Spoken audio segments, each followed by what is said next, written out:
property to enterprise level. Exit. Hello? Yeah?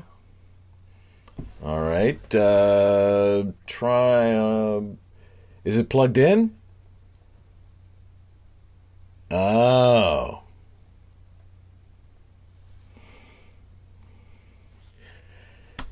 Yeah, I get that a lot. Troubleshooting voice-over recording chains isn't rocket science. Unless, of course, you're on the International Space Station. No, really, when things go wrong, there's a logical pattern to follow to find the problem. Remember, we call your recording system a recording chain. There's an order to how your voice gets on your computer and how it comes out again. First, your voice hits the diaphragm of your mic. The diaphragm vibrates from the sound waves hitting it, and that converts that to mechanical energy to analog electrical impulses. The microphone sends those impulses down your mic cable, all the way down to your digital interface.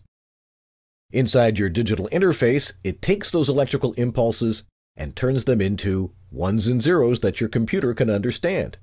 The ones and zeros then get sent down a USB cable to your computer, where they're routed to your recording software.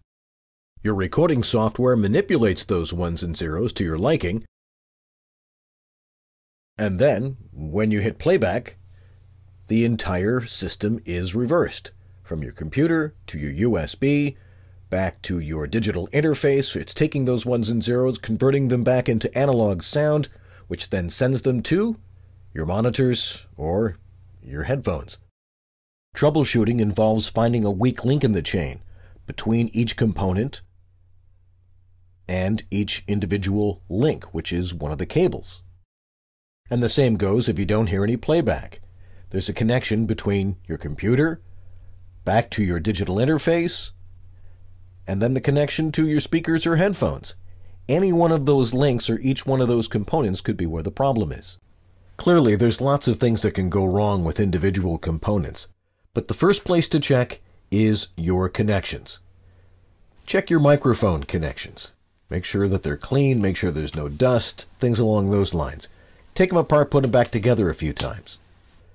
The next part of the chain is your digital interface, and there's lots of things you need to check there. You want to check your mic connection. Make sure your mic levels are set. The mic line switch is right.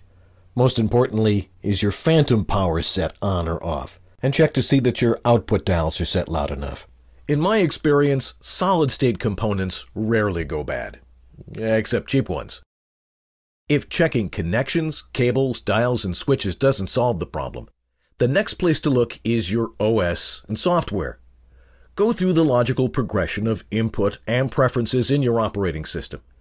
Look for audio levels. And if things aren't getting that far, something isn't set up right there, or the problem is somewhere earlier in the chain. Most of the time, it's a simple checkbox not marked because of some change in your system, like a software upgrade, prolonged downtime, or your OS decided it just didn't like your setting and changed it on its own. Clearly, there are other and more complex reasons your voice doesn't come in or out of your digital audio chain. But to find those faults, you have to follow the logical progressions in each direction. And that's my tip of the week.